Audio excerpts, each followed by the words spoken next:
इस वीडियो में देखेंगे कि एक फ्रंट एंड डेवलपर इंडिया में कितना कमाता है। तो वीडियो स्टार्ट करने से पहले मैं आपको बता देता हूं कि इस वीडियो में हम क्या क्या कवर करने वाले हैं। तो पहले हम देखेंगे रोल क्या होता है फ्रंट एंड डेवलपर का, उसके बाद देख लेंगे कि स्किल्स क्या क्या आनी चाहिए आपको, उसके बाद हम देखेंगे कि कौन सी कंपनीज होती है फ्रंट एंड डेवलपर के लिए।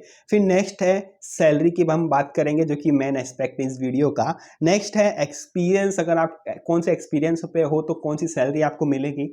एंड नेक्स्ट है लोकेशन वाइज हम देखेंगे। एंड लास्ट में आपको एक टिप्स बताने वाला हूँ। तो ये सारे पॉइंट्स हम इस वीडियो में देखने वाले हैं।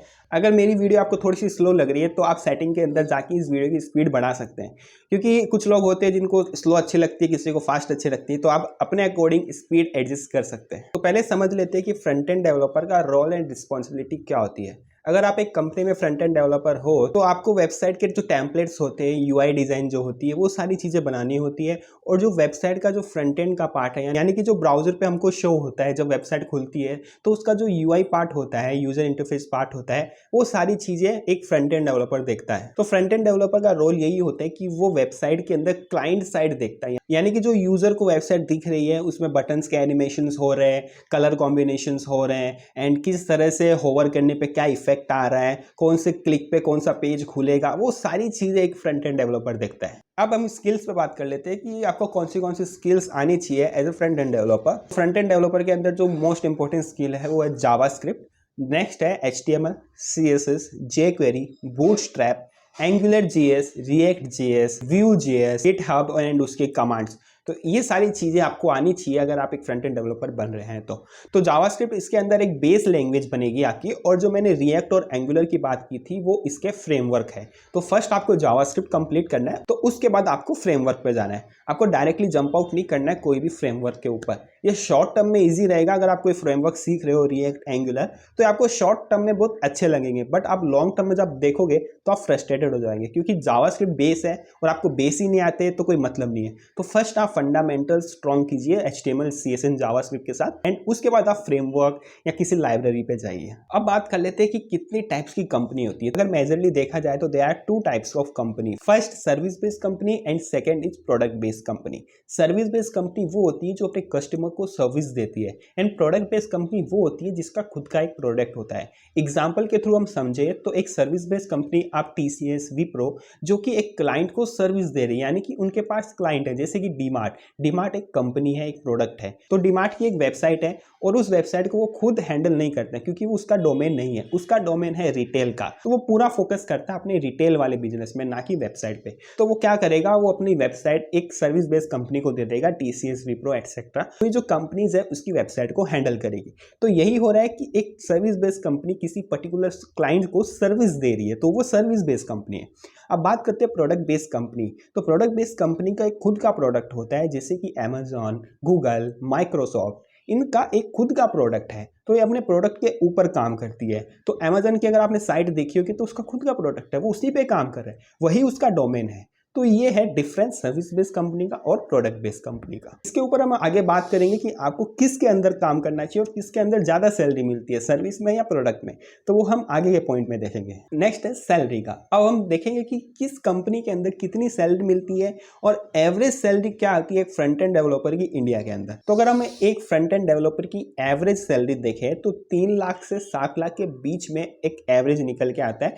तो वो ये एक एवरेज है, यानी कि 3 lakh for minimum and 7 lakh for maximum. इसके बीच में आपको कहीं पर भी मिल सकती है। तो ये एक एवरेज सैलरी है।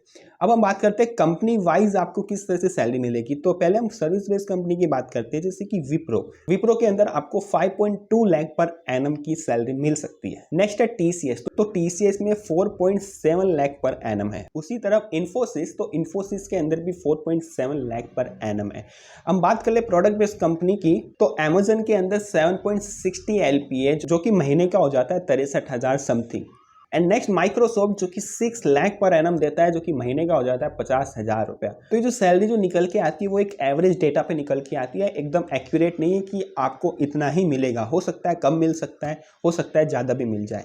तो ये एक एवरेज है 3 लाख से 7 लाख के बीच में। नेक्स्ट है एक्सपीरियंस की बात कर लेते हैं। तो ऐसा तो है नहीं कि आप एंट्री लेवल पे जा रहे हो और आप 7 लाख का पैकेज फाड़ रहे हो, या फिर आप एक्सपीरियंस बंदे हो, आपके पास 5, 6, 7, 8 साल का एक्सपीरियंस है और आपको 3 लाख पर एनम की सैलरी मिल रही है। तो ऐसा तो होता नहीं है, सैलरी आपको मिलती है आपके एक्सपीरियंस के ऊपर। आईटी एक ऐसी इंडस्ट्री है जहां पर आपको अपने स्किल्स एंड एक्सपीरियंस के ऊपर पैसा मिलता है, ना कि डिग्री के ऊपर। कुछ कंपनियां होती है जो कि डिग्री को इंपॉर्टेंस देती है, लेकिन यहाँ पर मेजोरिटी आपको जो सैलरी मिलती है वो आपके स्किल्स एंड एक्सपीरियंस पे मिलती है। जितनी आपकी स्ट्रॉन्ग स्किल्स होगी, जितना अच्छा आपका एक्सपीरियंस होगा, उतनी ज़्यादा आपको सैलरी मिलेगी। वो मैटर नहीं करता है कि आपका बैकग्राउंड क्या है, आप आईटी से हो, आप आईटी से नहीं हो। मैटर करता है कि आपको क्या चीज़ आती है, आप उस कंपनी के लिए क्या वैल्यू क्रिएट कर सकते हो। अगर आप उस कंपनी को एक वैल्यू दे पा रहे हो, आप एक वैल्यूएबल एम्प्लॉय बन पा रहे हो, तो कंपनी आपको एक अच्छा डिसेंट अमाउंट पे करेगी। कंपनी को मैटर नहीं करता है कि आप बैकग्राउंड से हो, आप इंडियन हो, आप मुस्लिम हो, आप हिंदू हो, कंपनी को इससे मतलब नहीं है। कंपनी यही देखती है कि आपको कौन सी स्किल्स आती है, आप उनके लिए क्या क्या कर सकते हो, वो यही देखती है एक एम्प्लॉय के अंदर। तो अगर आप वैल्यू क्रिएट कर सकते हो कंपनी के लिए, तो आपको वो अच्छा अमाउंट ऑफ पे करेगी। तो बात करते हैं एक्सपीरियंस वाइज किस तरह से सैलरी डिवाइड होती है। तो मेजरली 3 पार्ट्स होते हैं। पहला है एंट्री लेवल, मिड लेवल और सीनियर लेवल। एंट्री लेवल के अंदर एक्सपीरियंस आ जाता है 0 to 2 ईयर, यानी कि आपको 0 से 2 साल तक का एक्सपीरियंस है तो आप एक entry level front end developer हो, और इसके अंदर आपको सैलरी बन जाएगी आपकी 3 लाख पर एनम, यानी कि एक एवरेज सैलरी है जो कि 0 से 2 साल के एक्सपीरियंस के बंदे को आराम से मिल जाएगी।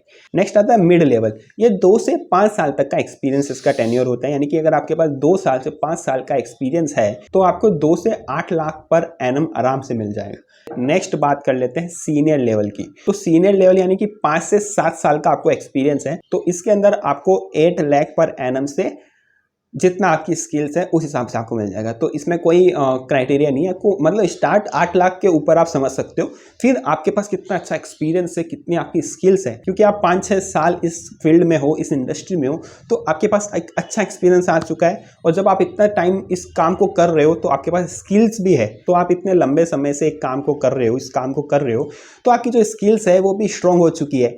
तो ये आपका एक अलग मैटर हो जाता है कि आपको आपकी जो स्किल्स है वो कितनी आपने ग्रो करी है इतने सालों में, और आपने कितना एक्सपीरियंस गेन किया है इतने सालों में। तो ये टोटली उस पर डिपेंड करता है। तो आप एवरेज मान के चल सकते हो कि 8 से 12 लाख के अंदर आपको आराम से मिल जाएगा। एंड जो सैलरी मैटर करती है वो लोकेशन के हिसाब से करती है कि आप किस लोकेशन में रह रहे हो। यानी कि अगर मैं मुंबई की बात करूँ तो मुंबई के अंदर अगर हम घर लेने जाते हैं तो ऑलमोस्ट 20K रेंट आपको देना पड़ता है। उसी तरह अगर आप यूपी में घर लेते हो तो 10,000 में मिल जाता है। सेम अगर आप बैंगलोर में घर लेते हो रेंट पे तो वहाँ पर 50,000 देना पड़ता है। तो लोकेशन वेरी करती है कि आप किस लोकेशन में जॉब कर रहे हो, उस हिसाब से आपको पे मिलता है। तो ऐसा नहीं है कि मैंने बोल दिया कि एक एंट्री लेवल को 3 लाख मिलेगा और आप किसी मतलब छोटी जगह पे हो, तो छोटी जगह पे हो तो वहाँ पर आपका रेंट भी कम है तो आपकी सैलरी भी कम होगी। अगर आप एक हाई लेवल सिटी में हो तो वहाँ पर आपको रेंट भी ज़्यादा देना पड़ रहा है तो आपकी सैलरी भी ज़्यादा होगी। तो लोकेशन वेरी करती है कि आप किस लोकेशन पे रह रहे हो, उस हिसाब से आपको सैलरी मिलती है। नेक्स्ट एंड लास्ट है टिप्स, जो कि मैं आपको देना चाहूँगा पर्सनली। ये जो टिप्स है वो अगर आप फॉलो करते हो तो डेफिनेटली आप एक अच्छा खासा पैकेज उठा पाओगे। तो टिप नंबर 1 है फोकस ऑन स्किल्स। जैसे कि फ्रंट एंड की बात कर रहे हैं हम, तो फ्रंट एंड के अंदर HTML CSS जावास्क्रिप्ट आता है। तो HTML CSS इतना हार्ड एंड फास्ट नहीं है। अगर आप 1 महीना भी लेके बैठोगे तो आप इसमें मास्टर कर लोगे। लेकिन जो मेन कॉन्सेप्ट आता है वो आता है जावास्क्रिप्ट का, क्योंकि जो हम फ्रेमवर्क आगे करने वाले हैं रिएक्ट, एंगुलर, व्यू, तो वो बेस्ड है जावास्क्रिप्ट पे। तो जितने आपके जावास्क्रिप्ट के फंडामेंटल स्ट्रॉन्ग्स होंगे उतने ही आप अच्छे फ्रेमवर्क कर पाओगे। तो जितना हो सके उतना टाइम दो जावास्क्रिप्ट को। दिन के अंदर 2 से 3 घंटा निकाल के जावास्क्रिप्ट को अच्छे से प्रिपेयर करो, अपना एक बेस मजबूत कर लो, क्योंकि जावास्क्रिप्ट के ऊपर ही जॉब मिलती है फ्रंट एंड के अंदर। क्योंकि most of the company demand करती है कि आपको फ्रंट एंड का कोई फ्रेमवर्क आता हो, और फ्रेमवर्क तभी आएगा जब आपको जावास्क्रिप्ट आती हो। तो फोकस करो अपनी स्किल्स को ग्रो करने में, हो सके जितना जावास्क्रिप्ट पढ़ो और इसको एकदम स्ट्रॉन्ग कर लो। टिप नंबर 2 है प्रोजेक्ट्स। Make project. जैसे कि आपने कोई चीज़ सीखी तो उसके ऊपर प्रोजेक्ट्स बनाओ, क्योंकि मोस्ट ऑफ द कंपनी यही देखती है कि आपने कितने प्रोजेक्ट्स बनाए और कितने प्रोजेक्ट्स आपके लाइव है। तो जैसे कि आपने कोई प्रोजेक्ट बनाया है तो उसको गिट पे चढ़ा दो, गिटहब पे चढ़ा दो या नेटलिफाई पे चढ़ा दो। बहुत सारी फ्री वेब होस्टिंग है, वहां पर अपने प्रोजेक्ट्स को आप लाइव कर सकते हो और उस प्रोजेक्ट को आप अपने रिज्यूम में डाल सकते हो। इससे आपका एक रेज्यूम भी अट्रैक्टिव दिखेगा कि आपने हाँ इतने सारे प्रोजेक्ट्स किए हैं। तो जो भी आप प्रोजेक्ट्स बना रहे हो उसको लाइव कर दो। ऐसा नहीं कि आपके पीसी में ही पड़े हैं, तो पीसी में पड़े तो मतलब नहीं है उसका, उसको तो आप ही देख पा रहे हो, कोई और नहीं देख पा रहा है। अगर आप ये भी बोलोगे कि मैंने गूगल का क्लोन बनाया तो कोई विश्वास नहीं करेगा। उसी तरह अगर आपका जो प्रोजेक्ट है वो लाइव है तो लोग भी देख पाएंगे। Tip number 3 target product based company. ये मैं क्यों बोल रहा हूँ, क्योंकि सर्विस बेस्ड कंपनी में क्या होता है, बल्क में हायरिंग होती है फ्रंट एंड डेवलपर की। जैसे कि मैंने बताया था कि डीमार्ट है जो कि उसकी वेबसाइट है, वो खुद वेबसाइट को हैंडल नहीं करता है, इस वजह से वो सर्विस बेस्ड कंपनी को अपनी वेबसाइट दे देता है। तो सर्विस बेस्ड कंपनी उस क्लाइंट की वेबसाइट हैंडल करती है। तो क्या होता है कि एक डीमार्ट नहीं है, बहुत सारी कंपनीज है जो कि सर्विस बेस्ड कंपनी के पास जाती है। तो इससे क्या होगा, उसका फ्रंट एंड का पार्ट ज़्यादा बनेगा। तो इस तरह से सर्विस बेस्ड कंपनी के अंदर सैलरी कम होती है फ्रंट एंड डेवलपर की, क्योंकि वहाँ पर बहुत सारे क्लाइंट्स हैं, उनका फ्रंट एंड का काम भी ज़्यादा है और फ्रंट एंड डेवलपर भी वहाँ पे ज़्यादा है। उस वजह से क्या हो रहा है, उनकी सैलरी भी कम हो रही है as compare to product based company. अब प्रोडक्ट बेस्ड कंपनी में क्या होता है, उनका खुद का प्रोडक्ट है तो उनको नीड नहीं है ना, तो वो उतने ही बंदे रखेंगे जितनी उनको रिक्वायरमेंट है और उनको एक अच्छा डिसेंट अमाउंट पे करेंगे। टिप नंबर 4 है चूज लोकेशन। अगर आपको एक अच्छी सैलरी चाहिए तो आप लोकेशन को चूज करो कि मुझे ये लोकेशन में ये वाली सैलरी उठानी है।